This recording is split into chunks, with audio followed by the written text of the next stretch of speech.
Gordon Hensley once famously said, "You can't build a great building on a weak foundation. Without a solid foundation, the building will eventually collapse." But why are you suddenly talking about buildings and foundations, Siddhi? Well, Arjun, it is called symbolism. The strongest foundation and the anchor for our school, our Vice Chairperson, Mrs. Anjali Jaipuria Ma'am. Ma'am has always been the beacon of light and our perfect Sarthi. Dedicated, visionary, and deeply committed to advancing educational excellence, Ma'am stands as a prominent figure in the realm of education. Serving as the Vice Chairperson of Seth M.R. Jaipuria, she exemplifies leadership, innovation, and a relentless pursuit of fostering holistic development in each one of us. Beyond her professional endeavor, Anjali Jaipuria Ma'am is an ardent advocate for social responsibility and community engagement. Her unwavering commitment to uplifting society through education underscores her role as not just a leader in the educational landscape, but as a catalyst for positive change. I would now like to invite Ma'am to say a few words. Vande Mataram. Vande Mataram. Vande Mataram. Good afternoon, Romini Ma'am, Asha Ma'am, Deepa Ma'am, Vidyarthi Sir, Colonel Kalita, Mitali Ma'am, esteemed teachers, proud parents, and my dear future leaders. My heartiest congratulations to our award recipients. Your achievements are a testament to your dedication, discipline, and your intellect. But today is not just about celebrating the destination. It's about honoring the journey. A journey that every student in this auditorium and even those who are not in this auditorium are part of. We have to celebrate that journey. And these awards, they are not finish lines. They are just milestones. They are a recognition of the spark within you. This spark is your creativity, your unique power. Each one of you has one UID, your unique ID, your soul, which is your unique power to innovate and also question the world. Guard that spark fiercely, for it is your greatest asset and it is your identity. I'd like to tell you a short story today. One day, a cow went into the forest to graze. Sadly, she lost track of time, and it was evening, and it started to become dark. Suddenly, the cow saw a tiger running towards her, and to escape the tiger, she started running helter-skelter in all directions, and the tiger was chasing her just as swiftly. Finally, the cow leapt into a nearby pond to save herself. Cows can swim.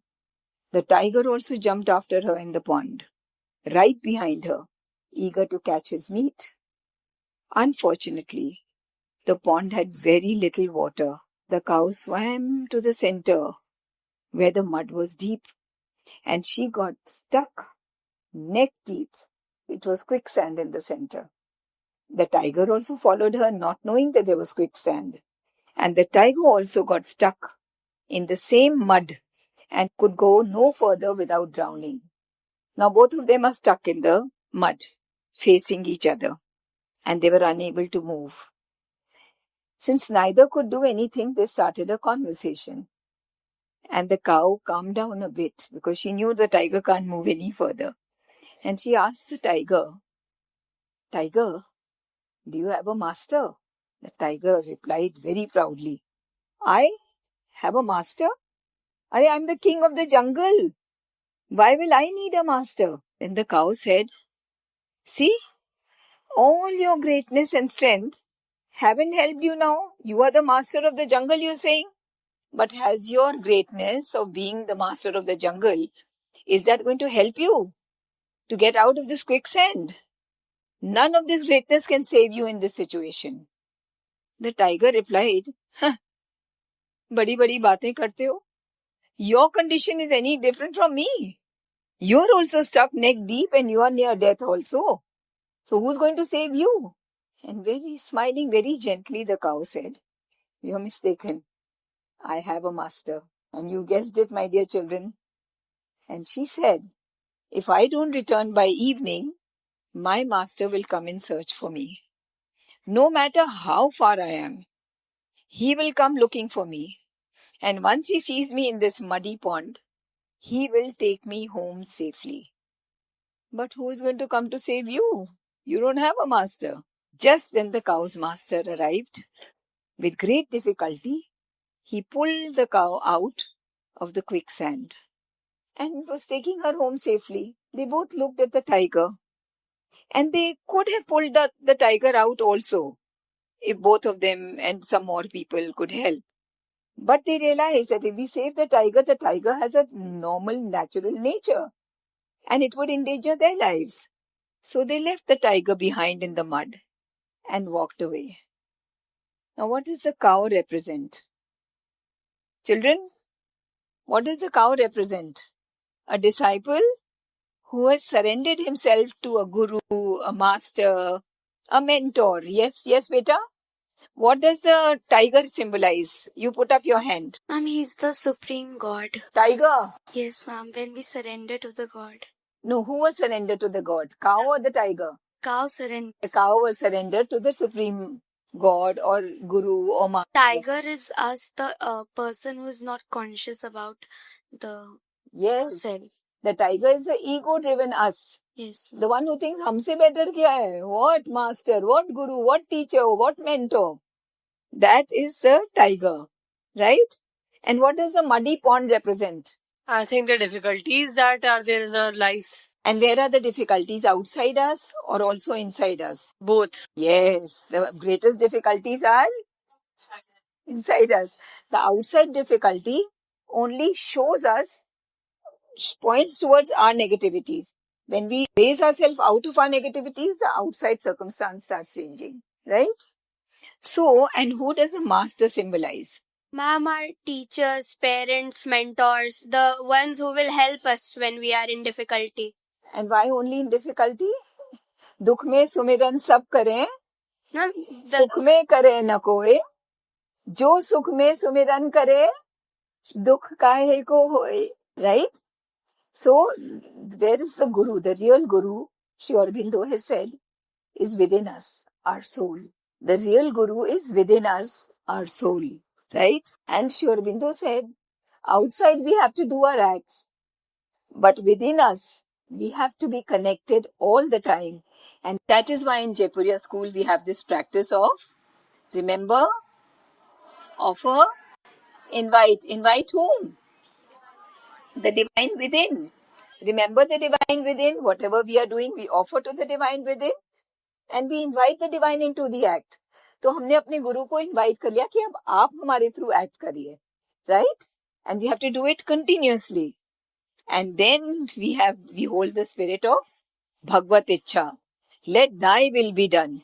Even in Islam, the bottom line is कि खुदा की मर्जी होने दो. In Hinduism, Bhagvat Ichha hone do. In Christianity, let the will of the divine be done on earth as it is in heaven. All the three religions are saying the same thing, but we are fighting over religions. I am greater, you are not. You are greater, I am not. Like that, right? So, our itihas, our history, offers us many powerful lessons on the importance of guidance. Guidance from the guru inside or our teachers, our parents. There was once a young unknown boy named Chandragupta. Who all know the story of Chandragupta? Who carved him out? Yes. He had immense potential. Chandragupta had immense potential. But it was all scattered. It had no direction. It was the wise mentorship of his great teacher Chanakya, who saw in him the makings of an emperor. He could see. Just like yesterday I told you the story that a child, he wanted to learn how to sculpt from a stone. And he went to a master. And the master said, okay, great. But he didn't only give him a chisel and a hammer. He showed him a big piece of marble over there. He said, what do you see? And the child said, I see a stone, a big piece of marble. So the master, the craftsman, he said, but when I look at the stone, I can see an angel in it. Because he could see what the potentiality was hidden inside the stone. Just like your parents, your teachers, they can see that within you there is so much potentiality, right? Some teachers can see a scientist, some can see an artist, some can see a great musician. They can see that potentiality inside you. Similarly, Chanakya saw the makings of an emperor in Chandragupta. And Chanakya didn't just teach him warfare, he taught him dharma. He shaped his character. He rooted his ambitions in the values of justice and integrity. He gave Chandragupta's raw power a purpose, a divine purpose. Look around you, dear students. Look around you. Your teachers, your parents, your mentors, they are your modern day Chanakyas. They are here not just to give you information, but to impart wisdom, to challenge you, to guide you, to help you anchor your flight in strong civilizational values. These values are your strength, right? Aren't you challenged in Jaipuria school all the time? Every day there is some function, some program, and yet there is no reduction of the academic. The academic strength and all the work that you have to do in academics is still there. And together with that, the challenge of so many competitions, so many programs. It's a challenge, but you're facing it so beautifully. And look what's coming out of you. Violinists, percussionists, debaters, what all you're turning out to be. It's beautiful to see what children are emerging out in Jaipuria. So, our heritage has always revered the sacred bond between a guru and a shishya, a mentor and a student. As you prepare to conquer the world, remember this. Let your success be built not just on ambition. Ambition is good, but only up to a certain extent. Let your success be built not just on ambition, but on integrity, on compassion, on empathy, and a deep respect for knowledge. Soar high. Dream of building your own empires. Empires of what? Not monetary empires. वो तो आ ही जाता है. Empires of innovation, of knowledge, of bringing about a positive change. Let your wings be strengthened by the timeless values that have guided generations. Go forth and make us proud, my dear students. Thank you. Vande, Vande, Vande Mataram.